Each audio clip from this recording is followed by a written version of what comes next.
Certainly,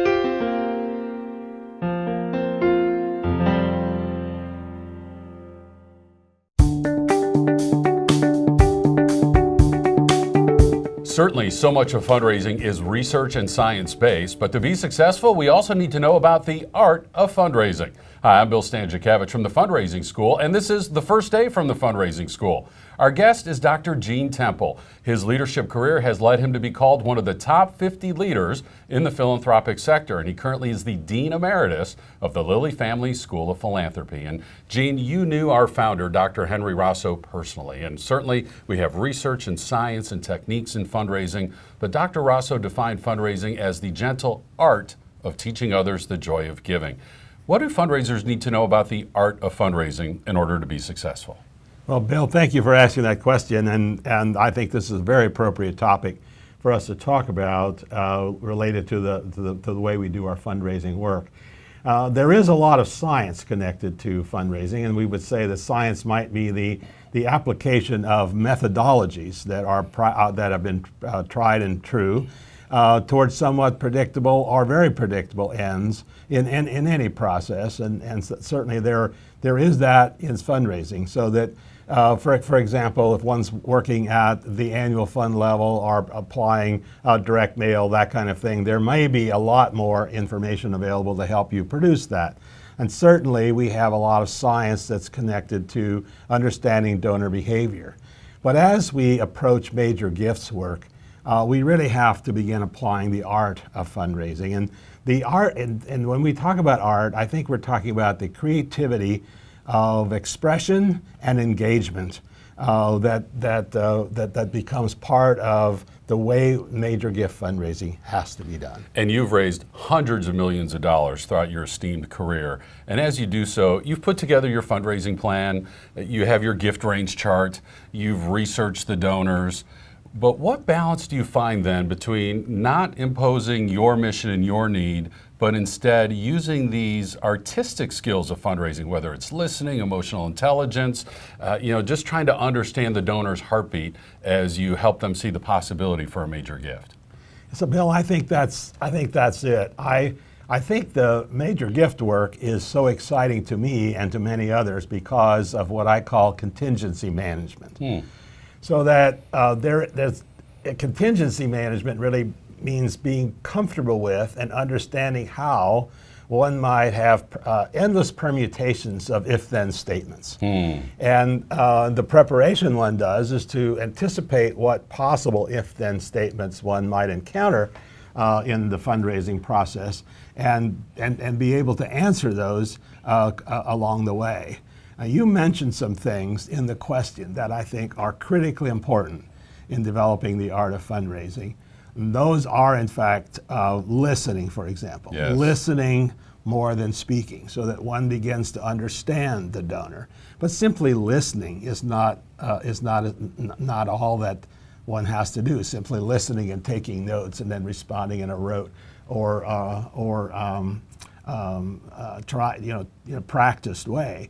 But one needs to have some empathy for the donor, to be able to see the world in which the donor lives from the donor side, to be able to identify with and engage with the donor based on the donor side of the work. And certainly we've done our research on that donor through their giving to us and their other charitable giving, other aspects about them that we know about. And that perhaps helps us start a conversation. But as you said, listening so often is more important than speaking. We think, what am I going to say in this meeting? Right. And it really has to start with listening first. Yes, so we would say that listening is about 75% of the interaction. You mentioned emotional intelligence, and emotional intelligence is more than just listening and even having empathy. But emotional intelligence is being able to sort out what meaning there is for things that are being said by the donor, to be able to take what the donor says that we think are meaningful and bring those back to the donor, to say those back to the donor, to see if there is, in fact, some agreement with that. Now, here's where art and science come back together. You mentioned that we will do our research, we'll understand something about the prospect, We will know something about the prospect's past behavior that might predict future behavior.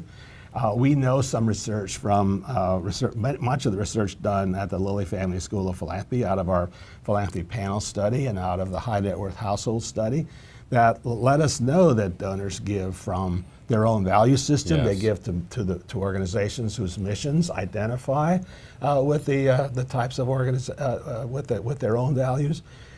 They give to organizations that demonstrate impact. We know that high net worth households would give more if only they knew that their additional gifts would make a larger difference. Gene, when you were fundraising and we're listening to the spoken word, and in that last reply, you talked about, in my words, summarizing what you said, kind of reading between the lines sometime on what the meaning might be, or maybe what's unspoken, and we pick up on that. What about observing the donor? And we talk about face-to-face as the most effective way to engage with a donor over time. Are you observing body language? Are you listening for tone? Do you see a little tear in the eye sometimes in the prospective donor? How important is that when we're fundraising? Well, I think that's very important. Now, I'm not a psychologist, and I'm not an expert in body language, but one can sense an increase in energy in people, or see an increase in energy in people. And I use the same approach when I talk to students about where they want to work after they leave school. I'll ask them a lot of questions and get them to talk about some of the things they think they might do, and you can sense when they've hit the place where they'd really like to spend their time, working on a mission that really means something to them. And I think the same is true for donors. Because you started with Hank's statement about the joy, about the art of teaching, the joy of giving. And the joy of giving part is really important here. So one can sense when the donor might find joy in the gift that's being sought. And when the donor finds joy in that expression, in the expression of a gift, I think that's when we have the possibility of a major gift. Our research shows that the number one reason major donors make a gift is connection to their values, as Dr. Temple said earlier. And as fundraisers, we really need to understand what those values are. And sometimes we can understand that from their behavior. It could be information on a piece of paper or an electronic source of information. But so often it comes from this art of fundraising, from listening, from observing, from understanding why the donor cares or might care about this opportunity to make a gift. And Gene, as I mentioned, you exemplify leadership, and your doctoral training is in leadership. And it really seems to be this difference between transactional leadership, where I'm making a request and the donor is providing a gift. That's a transaction.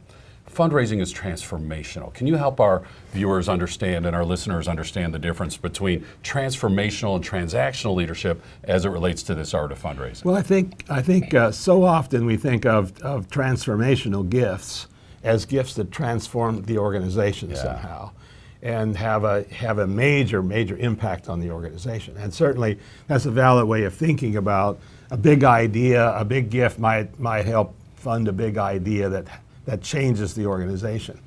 But I think it's most important to think about how the gift might transform the donor, how the gift might make an impact on the donor's life, and see the possibility of something happening that the donor could not or did not have the thought of doing before. And when one can help a donor make a transformational gift, a gift that transforms the donor's life, I think that's when we have complete satisfaction and perhaps joy in making a gift on the donor's perspective. Fundraising is the gentle art of teaching others the joy of giving. What does that mean as fundraisers? We're in the joy delivery business. What a great opportunity we have to invite donors to connect to our organizations and the impact that our organizations are making.